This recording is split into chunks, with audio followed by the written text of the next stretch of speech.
Hello बच्चों, let's read the question. The question says which of the following statement is not true about acid rain? Option A, its pH is less than 5.6. Option B, it is due to reaction of SO2, NO2 and CO2 with rainwater. Option C, causes no damage to monuments like Taj Mahal. Option D, it is harmful for plants. इस question को solve करने से पहले हम लिख लेते हैं इसका की कॉन्सेप्ट. तो यहाँ पर जो इसका की कॉन्सेप्ट लिखा जाएगा, तो की concept will be acid rain. Acid rain. तो एसिड रेन के बारे में थोड़ी बहुत जानकारी हम लोग इकट्ठी कर लेते हैं, जो कि इस क्वेश्चन को सॉल्व करने के लिए हमको ज़रूरी होगी. तो स्टार्ट करते हैं विद नेक्स्ट पेज. तो देखिए, जब भी हम बात करेंगे एसिड रेन की, सबसे पहली चीज़ तो हमको मालूम होनी चाहिए एसिड रेन के बारे में कि इसका जो पीएच होता है, एसिड रेन का जो पीएच होगा, पीएच हमेशा इसका लेस देन कितना होगा, 5.6. ये फिक्स है. एसिड रेन का पीएच हमेशा 5.6 से कम होगा, क्योंकि अगर पीएच कम नहीं होगा तो फिर वो एसिडिक नेचर शो नहीं करेगा और डैमेज क्रॉस नहीं कर पाएगा किसको, एनिमल्स को और प्लांट्स को.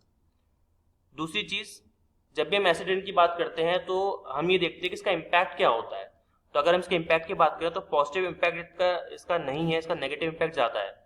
तो अपन क्या लिखेंगे इसमें अंदर कि नेगेटिव इम्पैक्ट्स. अगर नेगेटिव इम्पैक्ट की बात करें, सबसे पहला इम्पैक्ट तो क्या होगा नेगेटिव इम्पैक्ट के अंदर, कि ये क्या करता है, डिस्ट्रॉय करता है क्रॉप्स को. डिस्ट्रॉयज क्रॉप्स, जो भी किसान वगैरह जो फसलें उगाते हैं, क्रॉप्स उगाते हैं, उनको डिस्ट्रॉय करता है. दूसरी चीज, डैमेजेस प्लांट्स एंड फॉरेस्ट.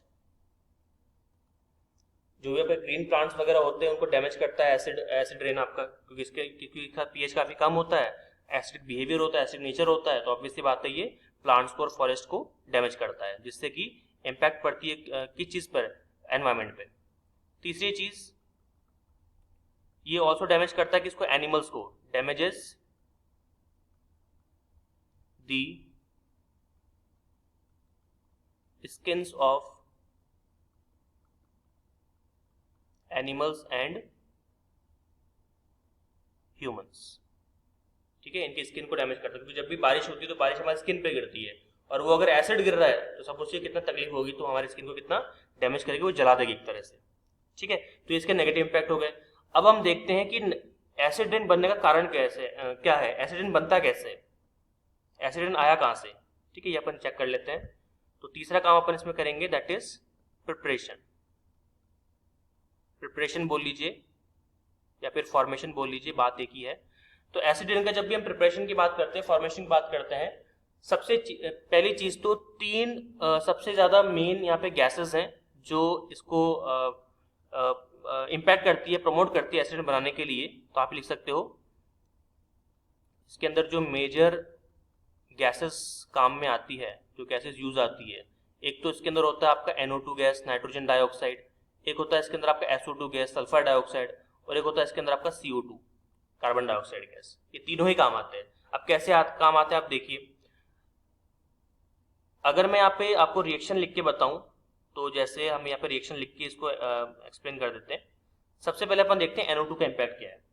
देखिए, आपको मालूम होना चाहिए कि जब भी हम NO2 की बात करेंगे तो NO2 एनवायरनमेंट में ऐसा नहीं मिलता है, क्योंकि आज का हमारा जो कंट्री है, आज का हमारा जो रीजन है, वो इंडस्ट्रियल ज़्यादा है ना. गवर्नमेंट भी इंडस्ट्री को प्रमोट करती है, हम लोग भी इंडस्ट्रियल डेवलपमेंट चाहते हैं. तो इंडस्ट्री की वजह से बहुत सारे हमको बेनिफिट मिलते हैं, नो डाउट, लेकिन उसके बहुत सारे नेगेटिव इम्पैक्ट्स भी हैं जो एनवायरनमेंट पे मिलते हैं, एनवायरनमेंट को होते हैं. और अगर एनवायरनमेंट को होता है तो एनवायरनमेंट के कॉन्टेक्ट में कौन है, हम लोग, तो हमको भी होता है. ठीक है, कैसे होता है देखिए, जितने भी फैक्ट्रीज हैं, इंडस्ट्रीज हैं, तो वहां से निकलता है एक गैस, नाइट्रोजन ऑक्साइड. ठीक है, नाइट्रोजन, इसको मोनोऑक्साइड बोल सकते हो, नाइट्रोजन मोनोऑक्साइड. ये नाइट्रोजन मोनोऑक्साइड क्या करता है, रिएक्ट करता है हमारे एटमॉस्फेयर के एयर के साथ में, O2 के साथ में. और जब वो रिएक्ट करता है तो रिएक्ट करने के बाद वो बनाता है नाइट्रोजन डाइऑक्साइड, NO2. अगर इसको बैलेंस करेंगे तो यहाँ पे 2 लिख दीजिए आप, और यहाँ पे भी 2 लिख दीजिए आप, तो रिएक्शन बैलेंस हो जाएगी. तो this is your nitrogen dioxide. अब यही नाइट्रोजन डाइऑक्साइड क्या करता है, एटमॉस्फेयर के अंदर जो मॉइस्चर प्रेजेंट है, जो H2O प्रेजेंट है उससे रिएक्ट कर लेता है, और उससे रिएक्ट करने के बाद में दो तरह के गैसेस बनाता है, एक तो बनाता है HNO3 और दूसरा बनाता है इसके अंदर आपका HNO2,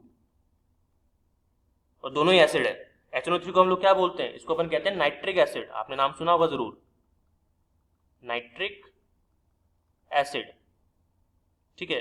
और HNO2 को फिर क्या बोलते हैं, इसको हम कहते हैं नाइट्रस एसिड, नाइट्रस एसिड, ठीक है। अगर बैलेंस करने की बात करें तो यहाँ पे आप क्या कर सकते हो, नाइट्रोजन 2 है ना, तो यहाँ पे 2 लगा दो, ऑक्सीजन कितने हो गए 4 5, तो 3 4 5, ठीक है, और हाइड्रोजन 2 है तो हाइड्रोजन 2 है, ठीक है, ये रिएक्शन बैलेंस हो गई।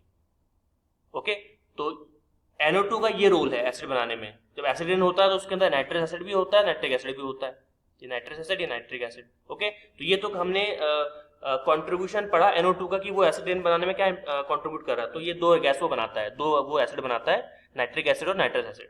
अब हम बात करते हैं SO2 की, कि SO2 कुछ कंट्रीब्यूट करता है, बिल्कुल करता होगा, तभी हमने लिखा है। देखिए, अगर हम बात करें SO2 की, तो SO2 क्या करता है, सबसे पहले तो इंडस्ट्री में से, फैक्ट्री में से SO2 गैस निकल रही चिमनियों में से, वो SO2 गैस किससे इंटरेक्ट करेगी, ऑक्सीजन के साथ में, और रिएक्ट करने के बाद क्या बनाएगी, सल्फर ट्राइऑक्साइड गैस। ये वाला था सल्फर डाइऑक्साइड, ये था सल्फर ट्राइऑक्साइड, और सल्फर ट्राइऑक्साइड जो गैस बनेगी इसको बैलेंस कर देते हैं, तो यहाँ पे 2 लगा दो, यहाँ पे भी 2 लगा दो, रिएक्शन बैलेंस हो गई।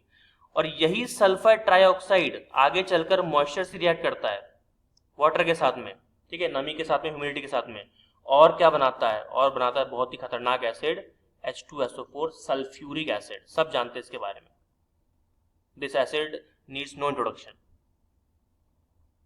सल्फ्यूरिक एसिड, ठीक है। इसको बैलेंस करने जाएंगे तो ये बैलेंस ही एक है, हाँ ये बैलेंस है। ओके, तो SO2 का क्या रोल है, सल्फ्यूरिक एसिड बनाना, ठीक है। अब हम बात कर लेते हैं कार्बोनिक एसिड का, मतलब CO2 का कुछ रोल है क्या, तो CO2 को भी देख लेते हैं। तो तीसरी रिएक्शन अपन देखेंगे CO2 का। कार्बन डाइऑक्साइड हमारे एटमॉस्फेयर में होता है सफिशिएंट, नो डाउट, और आजकल जितनी इंडस्ट्रियल वर्क हो रहा है तो CO2 कुछ ज़्यादा इमिट हो रहा है, व्हीकल से हो रहा है, फैक्ट्रीज से हो रहा है, मशीनों से हो रहा है, ठीक है। तो ये भी क्या करता है, डायरेक्टली H2 के साथ में रिएक्ट करता है, और रिएक्ट करने के बाद में क्या बनाता है, H2CO3, ठीक है, और इसको हम कहते हैं जी कार्बोनिक एसिड, कार्बोनिक एसिड। अब बताइए, ऐसा पानी जिसके अंदर carbonic acid, sulphuric acid, nitric acid, nitrous acid, इतने सारे एसिड अगर प्रेजेंट हो, तो क्या ऐसा रेन, ऐसा पानी हमारे लिए बेनिफिशियल होगा, बिल्कुल नहीं होगा। क्या क्रॉप्स के लिए होगा, बिल्कुल नहीं होगा, ठीक है।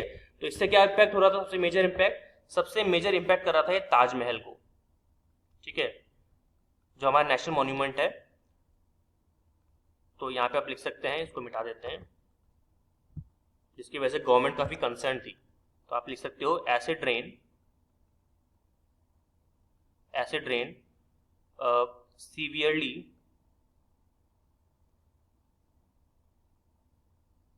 डैमेजेस ताजमहल, ठीक है। अब कैसे डैमेज करता है ये, अब आपको पता है जो ताजमहल है आपका,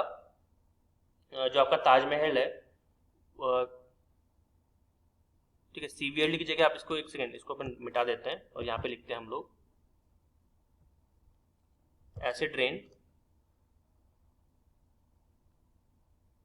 हाईली डैमेजेस ताजमहल, ठीक है। तो ताजमहल को डैमेज करता है ये। अब कैसे डैमेज करता है ये, आपको पता है ताजमहल जो बना हुआ है वो कैल्शियम कार्बोनेट से मिलकर बना हुआ है, जो स्टोन्स लगे हुए हैं ना वो किसके हैं, वो कैल्शियम कार्बोनेट के हैं, CaCO3, कैल्शियम कार्बोनेट के।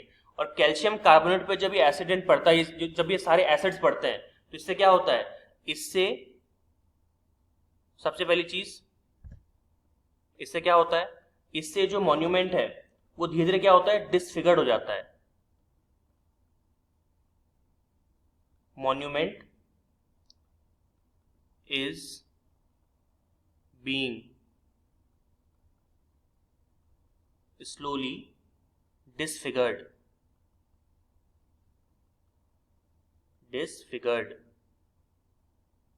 का मतलब क्या होगा, उसका स्ट्रक्चर चेंज हो रहा है, उसकी जो शाइनिंग है वो खत्म हो रही है, ठीक है। आप लिख सकते हो सेकंड क्या हो रहा है,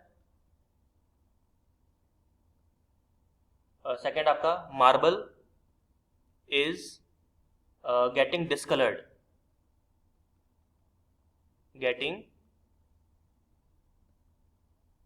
डिसकलर्ड, ठीक है। दूसरा ये इम्पैक्ट हो रहा था इस पे, नेगेटिव इम्पैक्ट। तीसरी चीज अपन क्या बोलेंगे, लस्टरलेस, लस्टरलेस सिचुएशन,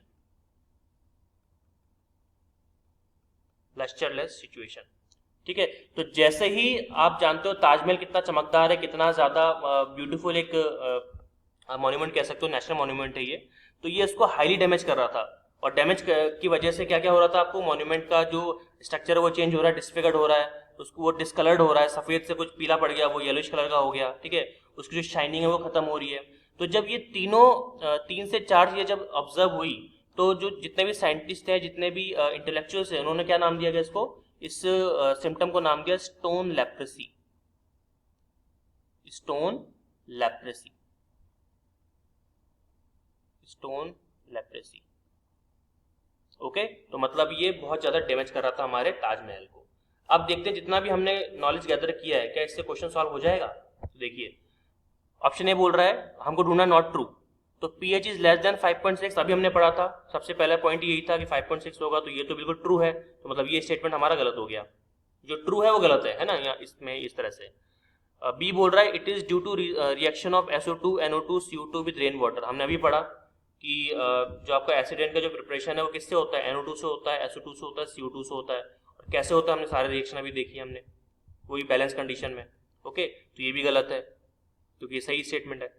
सी बोल रहा है causes no damage to monuments like Taj Mahal, ये सही स्टेटमेंट हो जाएगा, क्योंकि ये नॉट ट्रू है, क्योंकि ये डैमेज क्रॉस कर रहा था। मैंने आपको बताया ताजमहल में कैल्शियम कार्बोनेट का बना हुआ है, और ये इसके क्या क्रॉस कर रहा था, स्टोन लेप्रेसी, ठीक है। इसलिए ये स्टेटमेंट कंप्लीटली क्या हो गया, आपका रॉन्ग हो गया, इसलिए ये सही है।